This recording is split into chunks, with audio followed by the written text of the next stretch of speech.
Si je vous disais que l'une des histoires les plus inspirantes d'innovation et de résilience ne venait pas de la Silicon Valley, ni d'un milliardaire, mais d'un enfant de 14 ans, sans éducation, sans argent. C'est une histoire de suivi, de créativité et d'ingéniosité qui prouve au moins une chose. Tu n'as pas besoin de millions pour changer le monde.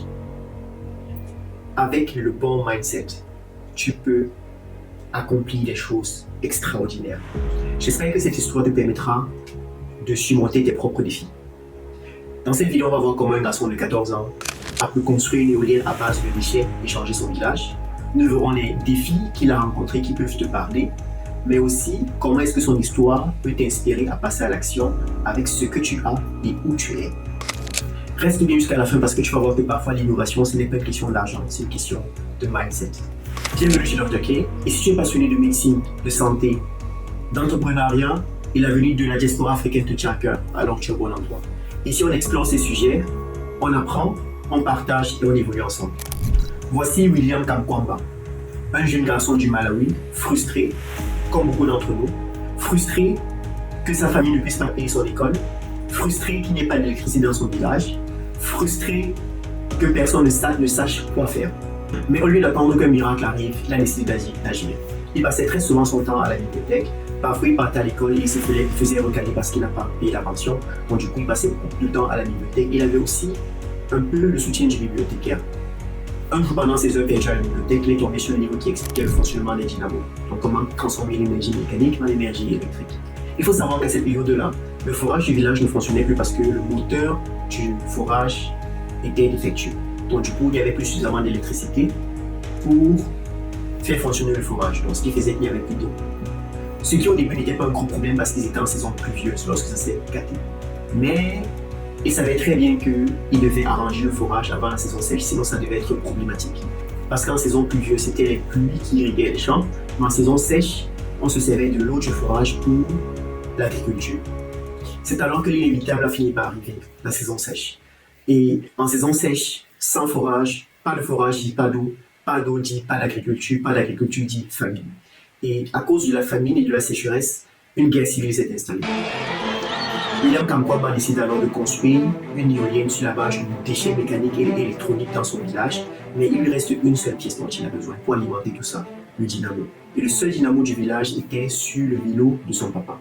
Son papa ne comprenait pas alors pourquoi est-ce qu'il avait besoin de son dynamo, du moins il n'était pas éduqué lui-même et il ne croyait pas au fait que détruire son vélo pourrait aider le village. Donc, pour vous dire que William est passé par beaucoup de défis, mais pour finir, sa mère a fini par convaincre son père de lui passer le dynamo et grâce à ce dynamo, il a pu construire une éolienne qui a pu alimenter le forage.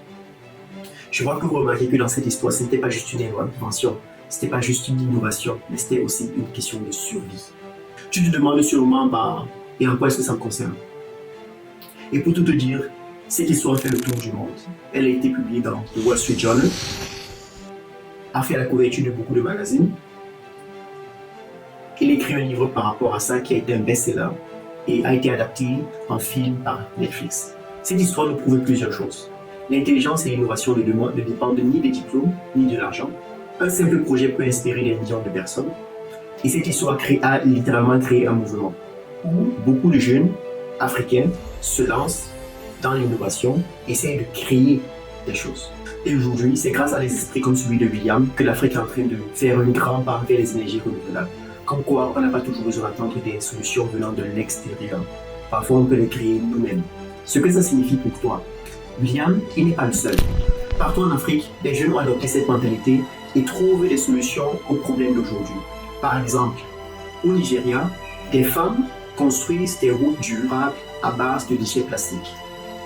Au Kenya, M-Pesa a révolutionné le paiement mobile et a donné accès aux services bancaires à des millions de personnes. Et partout en Afrique, des startups technologiques explosent, prouvant que l'innovation n'a pas besoin de la Silicon Valley pour exister ou pour avancer. La leçon à retenir, le futur appartient à ceux qui créent des solutions. Peu importe ton origine, peu importe tes moyens, peu importe ton éducation, si tu as l'envie d'apprendre et d'agir, tu peux changer le monde. Alors voici mon défi pour toi. Regarde autour de toi. Quel problème vois-tu au niveau de ton travail, au niveau de ton quartier, de ta ville, ou bien des gens qui t'entourent? Utilise les ressources que tu as et essaye de trouver une solution, quitte à apprendre de nouvelles compétences ou à créer de nouvelles relations. Quelle soit l'innovation t'inspire le plus? Partage-le en commentaire. Si tu as aimé cette vidéo, like, abonne-toi et partage à quelqu'un qui a besoin d'entendre ce message. De l'éolienne d'un petit village malawite à des startups qui changent l'Afrique. C'est cette histoire pour au moins deux choses.